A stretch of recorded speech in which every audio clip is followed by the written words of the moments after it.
जमिनीच्या वादातून आत्महत्येस प्रवृत्त केल्याचा आरोप. आरोपींना तात्काळ अटक करण्याची कुटुंबाची मागणी.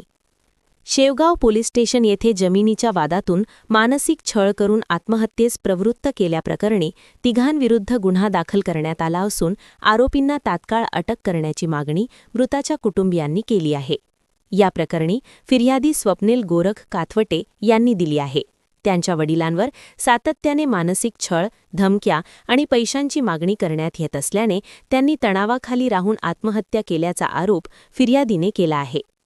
मृत व्यक्ती गोरख लक्ष्मण काथवटे यांनी आत्महत्येपूर्वी लिहिलेल्या चिठ्ठीत जमिनीचा वाद, खोटे गुन्हे आणि वारंवार होणारा त्रास यांचा उल्लेख केला असल्याचे पोलिसांनी सांगितले.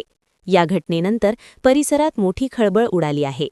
या प्रकरणी रमेश वामन काथवटे, योगेश रमेश काथवटे आणि गणेश रमेश काथवटे यांच्याविरुद्ध भारतीय न्याय संहिता 2023 अंतर्गत आत्महत्येस प्रवृत्त करणे, धमकी देणे आदी कलमान्वये गुन्हा दाखल करण्यात आला आहे.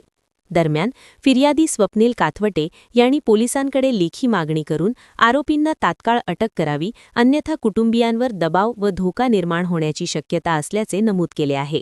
तसेच घटनेचा निष्पक्ष व जलद तपास करून कठोर कारवाई करावी अशीही मागणी करण्यात आली आहे. या प्रकरणाचा तपास उपनिरीक्षक बाजीराव भानुदास सानप करत असून पोलीस निरीक्षक संतोष रामचंद्र महाले यांच्या मार्गदर्शनाखाली पुढील कारवाई सुरू आहे. ही घटना शेवगाव तालुक्यात घडली असून अहिल्यानगर जिल्हा येथे जमिनीच्या वादातून वाढत्या तणावाच्या घटनांकडे प्रशासनाने गांभीर्याने लक्ष देण्याची गरज व्यक्त होत आहे. शेवगाव प्रतिनिधी सज्जाद पठाण. माझे नाव स्वप्नील गोरख काथोटे. माझे वडिलांचं नाव गोरख लक्ष्मण काथोटे. यांनी 10 तारखेला सुसाईड केलं, त्यात चिठ्ठी निघली. आता हे आरोपी अजून अटक झालेले नाही. माझी विनंती हीच आहे का आरोपीला अटक करावी. माझ्या वडिलांच्या त्यांनी सुसाईड